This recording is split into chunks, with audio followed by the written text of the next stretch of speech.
Monsoon जा रहा है और जाते जाते उसने हिमाचल प्रदेश उत्तराखंड को दहला दिया। पिछले कुछ दिनों में हिमाचल उत्तराखंड में जबरदस्त बारिश हो रही है। पिछले 2 से 3 दिनों में तो बादल फटने की 2 घटनाएं हो चुकी हैं। कल रात हिमाचल के किन्नौर में बादल फटा, जिसके बाद अगर आप पूरे इलाके में देखें, चमोली में भारी बारिश हो रही है, बाढ़ है, भूस्खलन है, कई लोग लापता हो गए हैं। सहस्त्रधारा में भी बड़े पैमाने में तबाही हुई। आप पहले इन तस्वीरों को देखिए।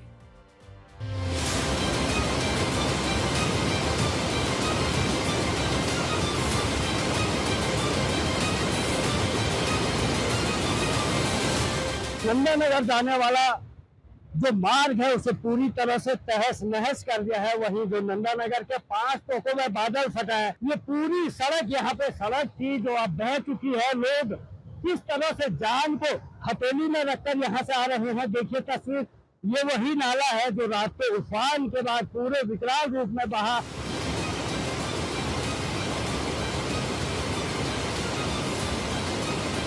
के सामने यहाँ पे देख सकते हैं मोखदार ये आ रही है। इसी मोखदार ने जो है वो दुर्मा गांव और सेरा गांव में भारी नुकसान पहुंचा। यहाँ पे जब कल रात को जो बारिश शुरू हुई तो पूरी नदी बहने लगी, मलबा आने लगा। अभी भी देख सकते हैं अंदर मवेशी मरे हुए हैं। खेत खलिहानों में यहाँ पे देखिए पूरी फसल, यहाँ से पानी जो नीचे को गया है एकदम नदी की तरह बहता गया। इस तरह के हालात यहाँ पे है।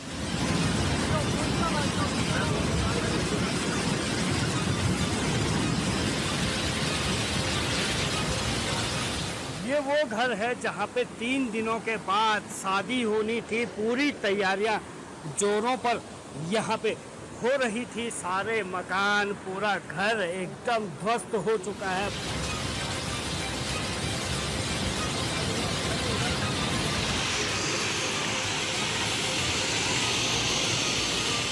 क्या शादी थी? किसकी शादी थी? आप? मेरी लड़की।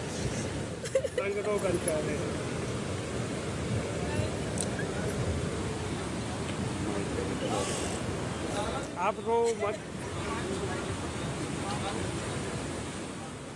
बोल नहीं पा रहे हैं, ऐसा इस समय यहाँ पे माहौल है।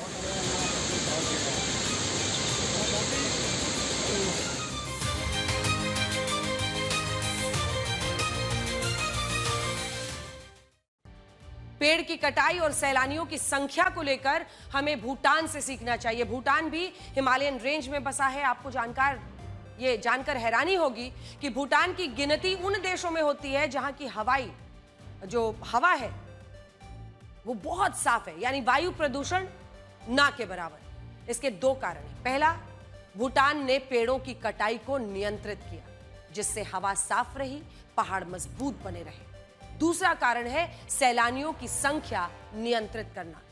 भूटान की 70% जमीन पर जंगल है और उसने अपने संविधान में यह प्रावधान किया है कि भूटान का वन क्षेत्र 60% से कम नहीं होना चाहिए।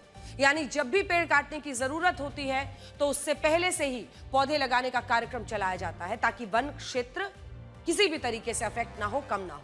इसके अलावा भूटान ने अपने यहां आने वाले सैलानियों की संख्या को भी नियंत्रित किया।